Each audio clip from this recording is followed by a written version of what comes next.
right, well, hey y'all. It's Jacob Crotty here with the handsome Frank Bryant.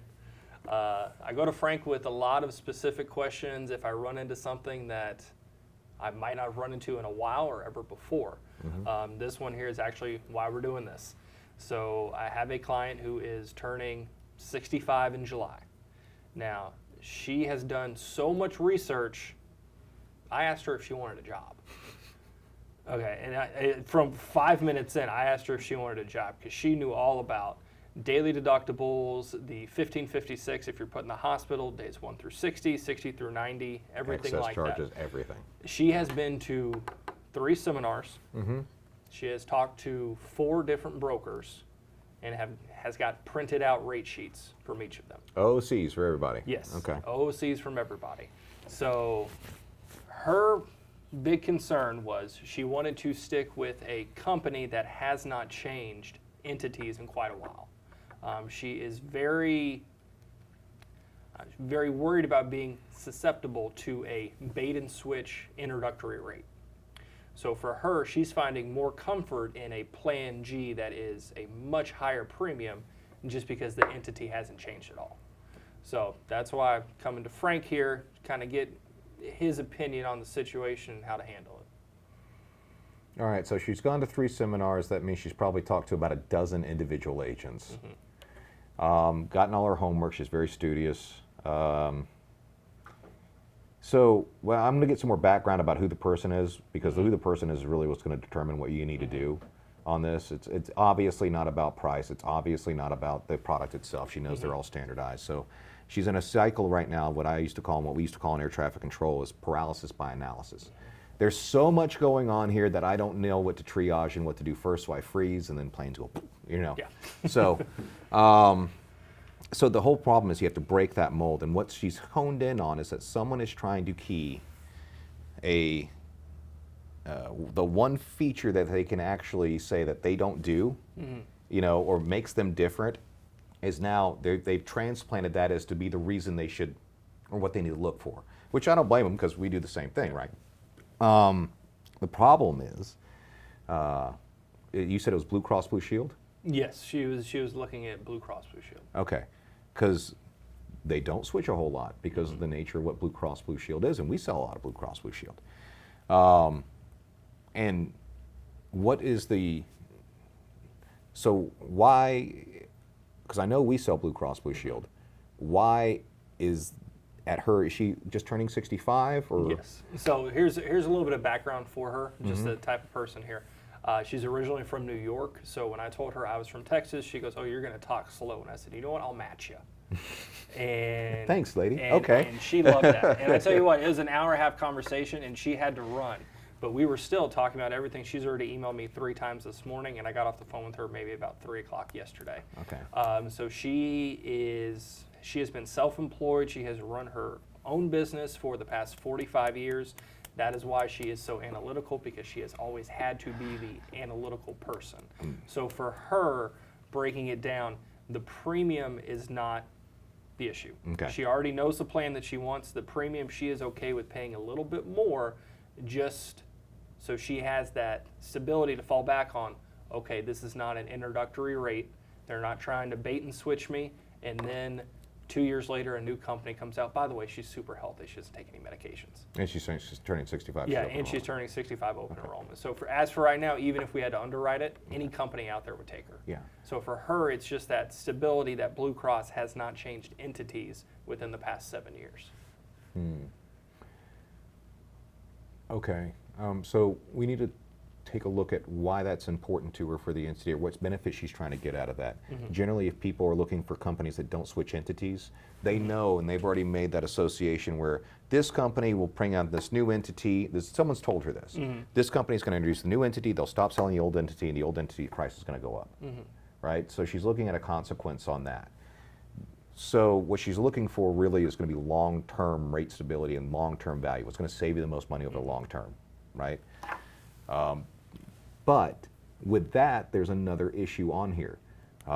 If it's Pennsylvania, and like you said, Blue Cross Blue Shield, then they're already about $40 more than the competition. What drives that price, right?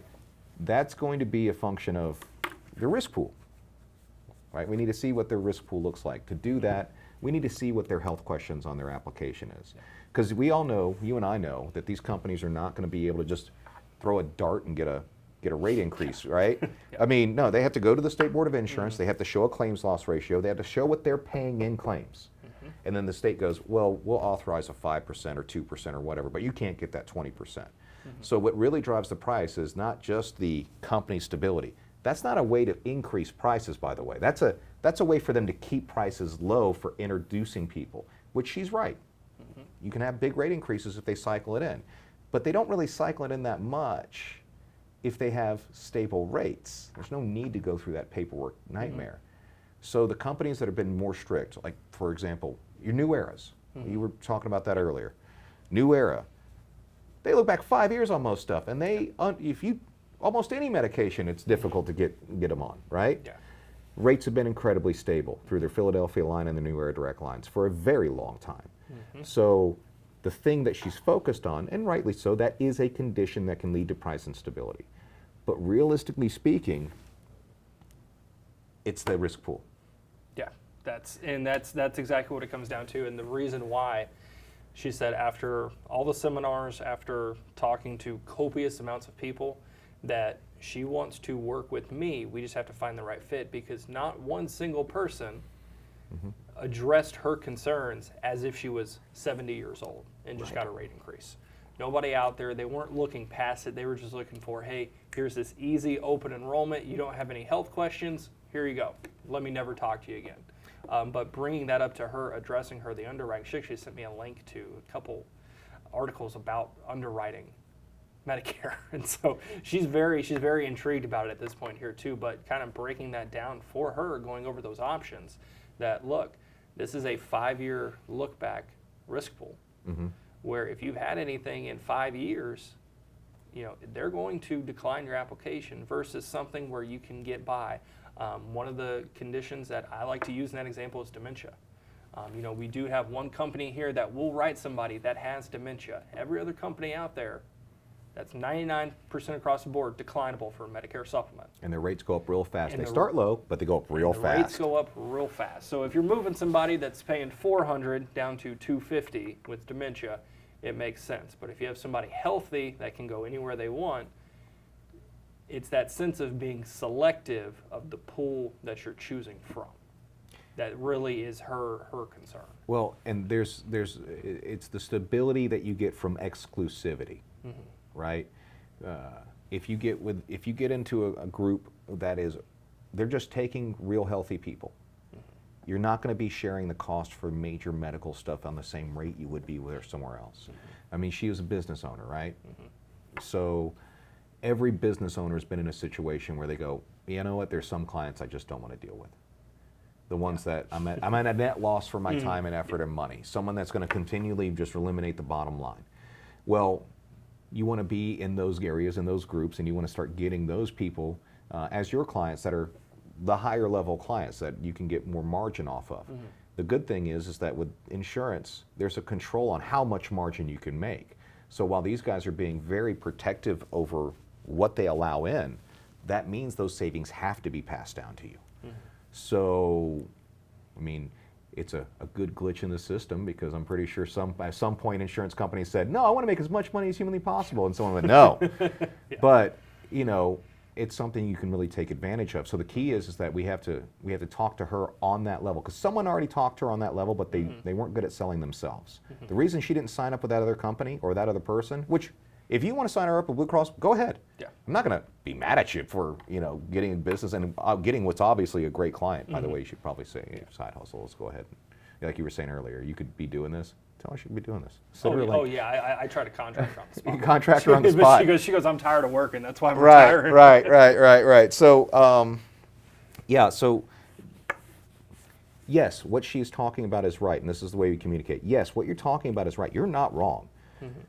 But it is not the major factor that drives up the thing that you're worried about, because it's not. So I would look at this. If you still want this, because yes, you're right, the nature of Blue Cross Blue Shield is that they don't have many entity switches, because they're each an individual state franchise, and that state basically has to go to another servicing company, like another Anthem or another HSHC, or another Empire, or something else, right? Like she's from New York. She knows Empire is Blue Cross Blue Shield there. That's the way that is. But everyone else has to keep competitive rates. They have to moderate their risk pools. They have to do the work. Yeah. So, yeah, there's really no such thing as a bad company, but there's just the ones that aren't right for you. And according to my expertise, it's this one. Yeah. So but again, you're making a good inroad. It's about the trust and the communication factor with her. She'll eventually go, whatever, Jacob, you're the one I trust. And you kept someone from New York who lives in Philadelphia? Yeah. It's a double. New York to Philadelphia, and you kept them on the phone for an hour and a half. You've already won. It's just a matter of, she's going to have to find that on her own, but it's a matter of how we can provide that information. And not be dismissive, right? Don't fight her on it. But you go, yeah, but that's right, but this is really what's also driving it. And, you sidestep that conversation. You shift your Overton window about what they worry about. And then that's it. And then eventually you're going to have to go, this is it. There's nothing else to talk about. And if you want to do what you want to do, that's fine. But if I'm going to follow my recommendation, which I do this every day, then it's going to be this one. Yeah. So, paralysis by analysis, man. And by the way, you can't fight information or disinformation with more information. You have to do what you've been doing. Oh yeah, it's because then you get too flooded. You have to. It just compiles it. So you have to do what you're doing. You're doing the right thing. Yeah. So, no, that's amazing. So. Perfect. Well, hopefully, I know we'll get it done. No, we'll get it done. There's no question about it. But thank you, Frank, for helping me out with that question that we don't run into too often. No, we don't run into a whole bunch of people that have too much information about this. That do too much research. Well, I mean, it's not too much. I mean, you always want people to know what they're doing. But the nature of how she's been communicated to previously, it's very easy. Just look at the world we're in right now. If you want to really confuse someone, it's not hide information from them. It's flood them with information so they can't sort out what's important or not. And unfortunately, that's the world we live in. I can go look up 500 articles of why Advantage plans are horrible. I can go look up 500 articles why they're great. I can do the same thing with subs. Who's to know what's right unless you live in it every day? Yeah. Exactly.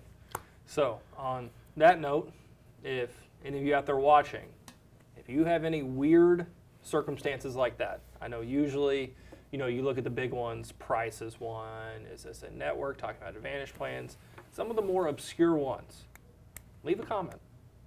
Let us know what it is. Or if you want to sit here and do this, what we're doing right now, and come to work with this handsome gentleman here every day, see his awesome suspenders. You laugh, but they are comfortable.